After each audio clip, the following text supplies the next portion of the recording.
Hey!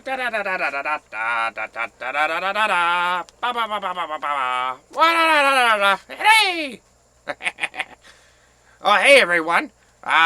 Snacks is cooking some tacos. Yes, he's making some fresh tortillas. Some pico de gallo. The camera kind of ran out of. Yeah. Anyways, we're gonna have some tacos. Yeah. I like tacos. Do you guys like tacos? Yeah. It's soon to be Cinco de Mayo. Yeah. Okay. Well, can we get the thing started? Can we get the thing started? That'd be great. Ah.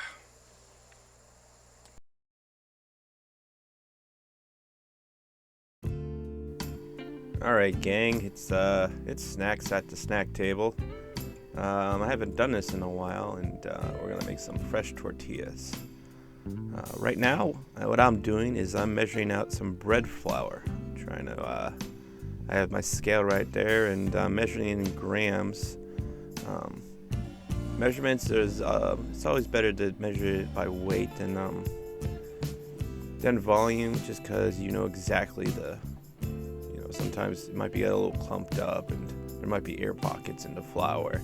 It tends to happen, so the most accurate is to measure by weight. So that's 450 grams of flour. I put in the mixing bowl right there.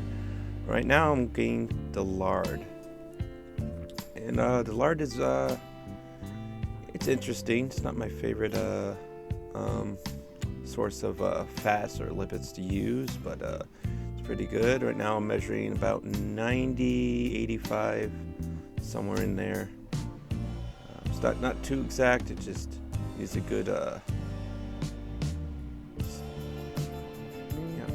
that's it. Okay, there's just that, and some salt, about 5 grams of salt too. It's gonna help absorb the water, which we're gonna put about a cup of warm water in. And make sure you use decent water. Don't have to use the crappy tap water that I tend to use the crappy tap water all the time. So after the salt's in, I've just mixed it in there. And now what I'm doing is I'm breaking up all the fat, all the lard, and I'm just trying to coax it into the flour, trying to kind of get it evenly distributed before I add the wet ingredients or water in this case. So, yep. Just looking at about like size of a dime, right? You want little pieces of you can do this with butter too. It's fine, but lard's just a more traditional fat to use. So we're doing just little pieces of like dimes or half pieces of dimes. Now you want to be very gentle. The speed, the camera is speeded up, so just because the video would be so long if I just did this out in real time. But anyways, yep. You wanna be quick with your hands, and you don't wanna rub the product too much, because it'll start to melt in your hand. That's not the best thing to do. Okay, now I'm gonna start adding the water, little bit by little bit. There you go. Just mixing it in with my hand. Now you can use a spoon too. My hand was already dirty. And you know what they say, the best tool in the kitchen is your hands. So, just mixing it by hand. Adding some more water in, just a little bit at a time. You want to add like a fourth or a third. You don't want to dump it all in, because it's just gonna be more difficult to work with. This is a little quicker, just little bits at a time. Slowly hydrate it. Okay. Now it's almost incorporated right now. Okay. Here we go. Now it's just about there. I'm just gonna knead it in the bowl a little bit, just to get those last particles in. And if If there's still some more stuff in the bowl, that's probably not going to be in there anyway, so it doesn't really matter. Okay, I'm starting to knead, and then I noticed a little wet spot on the marble surface I'm kneading the dough on, so I'm just wiping it off and dusting some flour. You don't want to use too much flour, just enough to dust it. And now we're just kneading, and the kneading process is going to be a lot. If you over knead it, it's there's no such thing of over kneading this dough. This dough is fine. It wants to be well incorporated. It's not like butter biscuits where you don't want to knead it too much. No. Or like croissants or something like that. No, tortillas. It's actually a good thing to over knead. Oh, yeah, getting a little crazy, breaking down the camera. All right, my goodness. And I believe, I'm not sure if yeah, there's some more. Oh, look at me go. I'm just kneading like crazy. But it'll take you about 5 minutes for a good kneading. 10 minutes if you really want it really nice. So right now I'm just pounding it out, and it's very pliable right now. Right now it's extremely pliable, so it's pretty good. I could probably stop right here, but I wanted to do it 100 times just because, one, it was fun, and two, it's just to make sure it's well incorporated. You can see by how pliable it is, how even the texture is. That's pretty good right there. Okay, I think I'm about to roll it up in a little ball, and then put some cling wrap on it. Okay. There you go. Now it's starting to form the ball. Okay. There you go. And put some cling wrap on it, and you want it to rest for like half hour at least. Hours, I usually, for an hour or two. I usually do this first, and then, oh, I'm gonna jump cut. Nice little jump cut. And I cut it, and I measured them all out, and I separated them into what was it? What was it, like, I think it was 45 grams of little dough balls. And right now I'm just spinning the circle, just using a nice rolling pin. Just turn, roll, turn, roll. And now, since that's going to take forever, just me to do that, I'm going to do a skill that a lot of people who worked pizza before know as just hand stretching it. And hand stretching it's quite a skill to learn, especially if you want a nice and even. But it's just the quickest. This is the quickest way to do it. Yep. Now with my right hand, I'm pulling it. With my left hand, I'm kind of just easily giving it like lighter resistance, not too much resistance. All right. Looks like I'm scratching a beat on a turntable. A very tasty turntable. All right, and that's pretty much the size we're looking for. It looks good. It's good. About 7 to 8 inches, roundabout. Now you can make it bigger. You can make it like a big burrito, but I don't really have a pan that size to make a big burrito. But right now I got fired up a cast iron skillet, and now this part right here, this part is not, it's not sped up at all. No, it's not. It's it does take this quick. So just gonna watch it go. See, it's done on one side. Now you don't want to overcook it because it will burn and it won't be tasty. It will taste like burnt bread, which, you know. Okay, there we go. Nicely, lightly.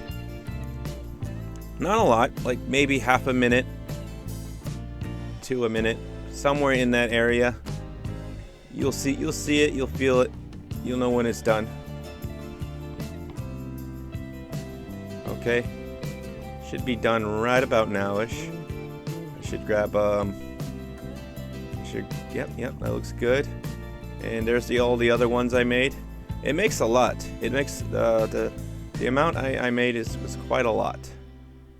Okay, right now I am cutting some tomatoes. I already diced an onion. I forgot to hit the record button when I diced the onion, and I can't undice the onion, so you can see the onions in the little bowl right there. That's fine. Yeah, that's fine. Okay, I think I'm gonna chop up one more tomato.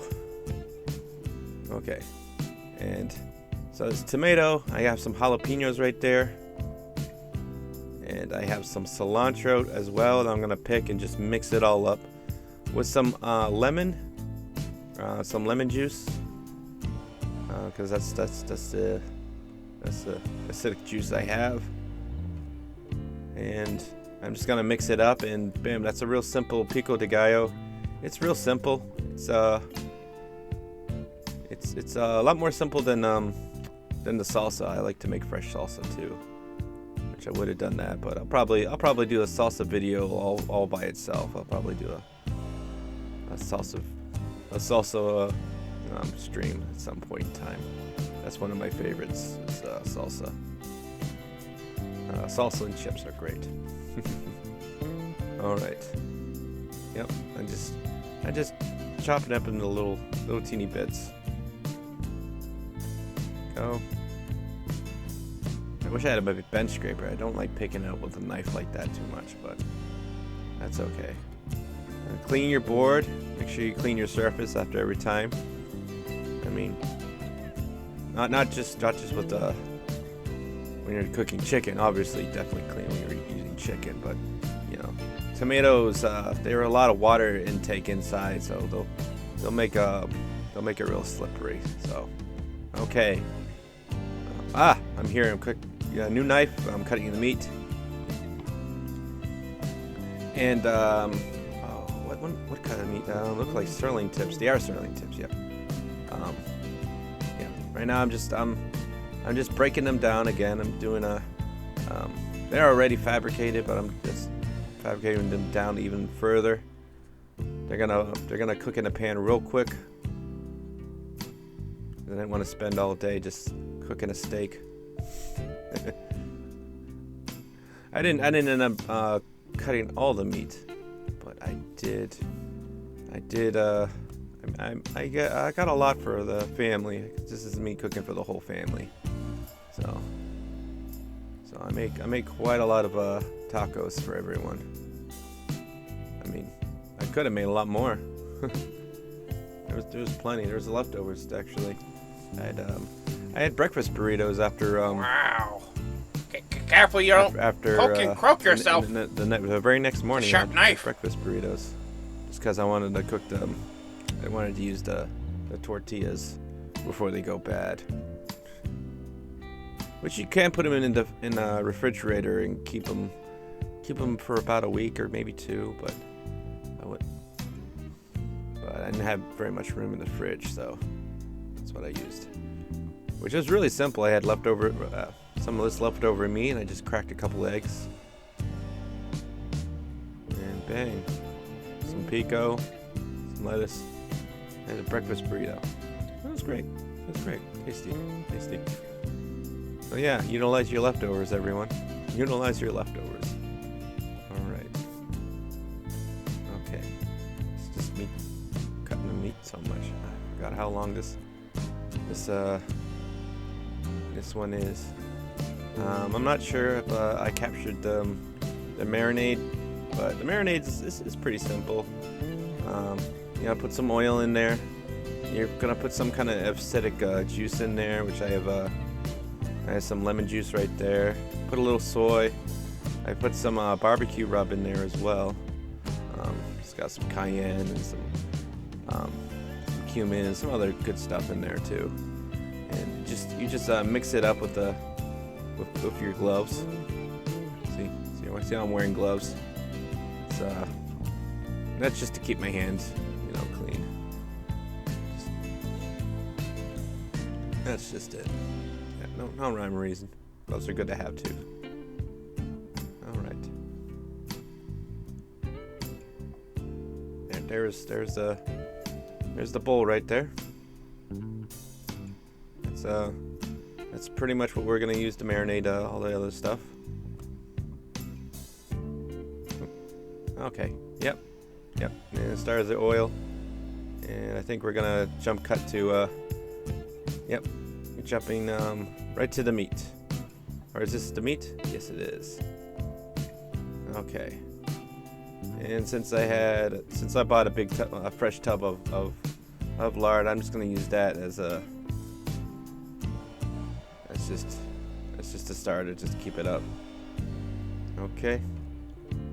Now the meat's been marinating for about an hour.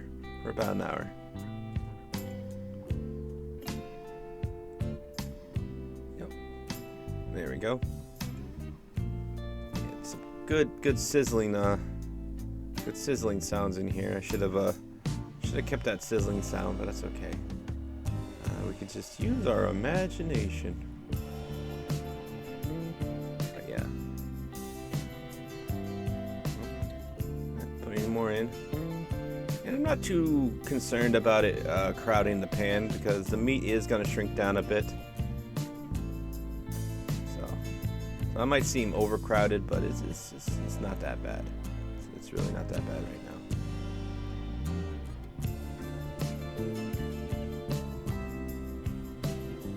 Maybe I should speed it up a second. Hold on. Let's speed this up a little bit. Okay, here we go. Yep, there it is. There it is. Now it's cooking really quick. and it's thinly cut, so you're not gonna get any of that like rare, medium, or whatnot. But that's fine. It's just going in taco meat, and it's actually pretty soft. So you want to cook it kind of quick. You don't want to like well done. It will be technically well done, but it won't be like crazy well done. You're still looking for that tenderness.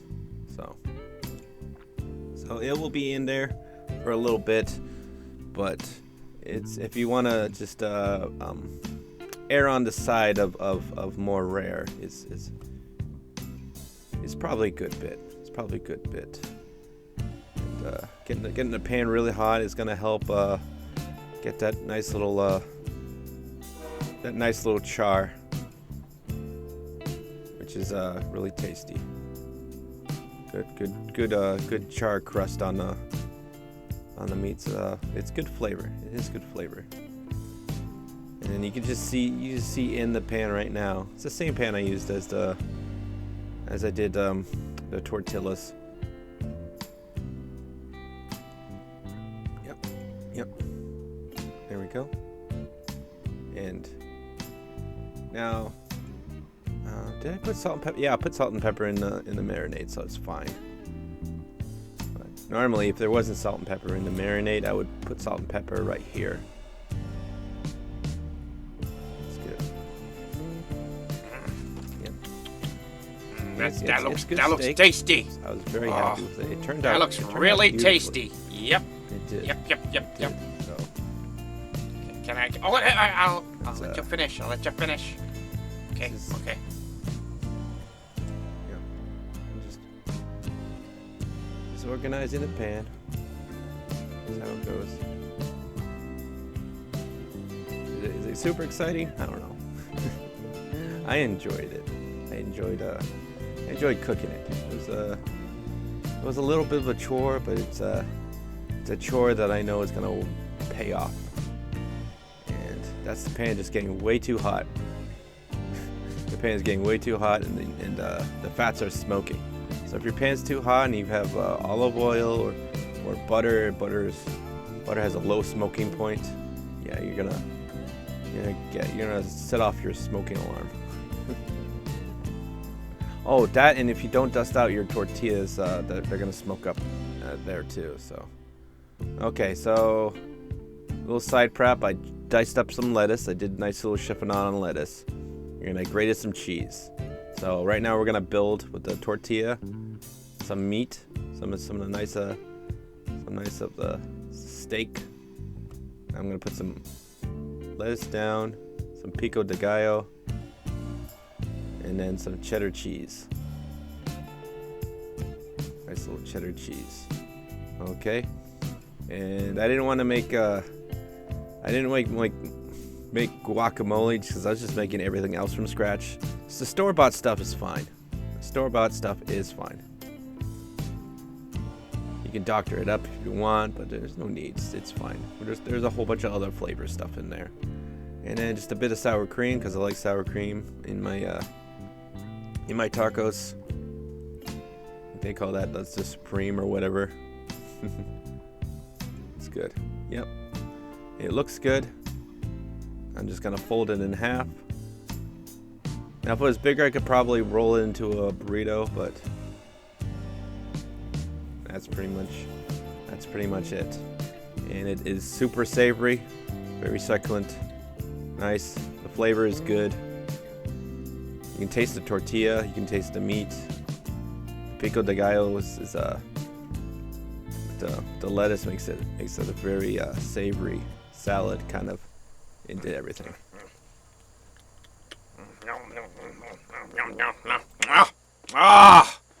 Oh my goodness, that was tasty. Yeah, I'm stuffed. My goodness, I couldn't eat another bite. Unless you make some flan or something, I might have room for dessert. But anyways, that was so good. Oh my goodness. Wow. Oh my god. Now I don't have to wait and for 5 hours just to get a taco. Maybe there's the taco trucks doing it, or there's just the Mexican restaurants are all packed. Yeah, now I just make them at home or make Snacks make them. Snacks is quite the cook. I'm a happy puppet. Alright everyone, make sure you subscribe, you share, and you hit that like button. Just hit that little like button. Yeah, just hit it. Just murder that like button. Guys are gonna murder some more tacos. Yeah. Somehow I still have some room.